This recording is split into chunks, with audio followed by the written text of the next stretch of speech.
Vegetable and fruit promotion council Kerala Ayilur Palayamangalam സ്വാശ്രയ കർഷക സമിതിയുടെ വാർഷിക പൊതുയോഗം നടത്തി. പാളയമംഗലം സമിതി ആസ്ഥാന മന്ദിരത്തിലാണ് പൊതുയോഗം നടത്തിയത്. അംഗങ്ങളുടെ വാർഷിക പൊതുയോഗം കെ പ്രേമൻ എം.എൽ.എ ഉദ്ഘാടനം ചെയ്തു.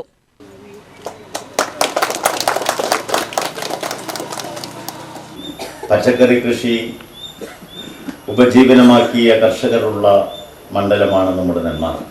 അയിലൂരും നെന്മാറയും എലവഞ്ചേരിയും കൊല്ലങ്കോടും മുതലമടയും ഉൾപ്പെടെയുള്ള പ്രദേശങ്ങളിൽ പ്രധാനമായും പച്ചക്കറി കൃഷിയെ ആശ്രയിച്ച് കഴിയുന്ന ഒട്ടനവധി കുടുംബങ്ങളുണ്ട് എന്ന് നമ്മൾക്കെല്ലാവർക്കും അറിയാം.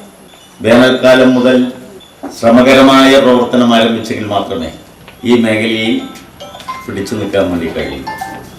പലപ്പോഴും വെള്ളം കണ്ടെത്തി, വെള്ളം കോരി, ഒഴിച്ച്, നനച്ച്, വളർത്തി, വലുതാക്കി വരുമ്പോഴേക്കും അമിതമായ മഴ വന്നാൽ ഈ ശ്രമിച്ചതെല്ലാം പാഴായി പോകുന്ന സ്ഥിതിയും ഉണ്ടാവാറുണ്ട്.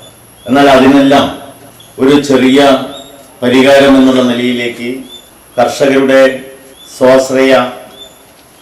സ്വാശ്രയപരമായ കൂട്ടായ്മ എന്നുള്ള നിലയിലേക്ക് VFCKയുടെ നേതൃത്വത്തിൽ നടത്തുന്ന ഇടപെടലുകൾ ചെറുതല്ല, അഭിനന്ദനാർഹമാണ്.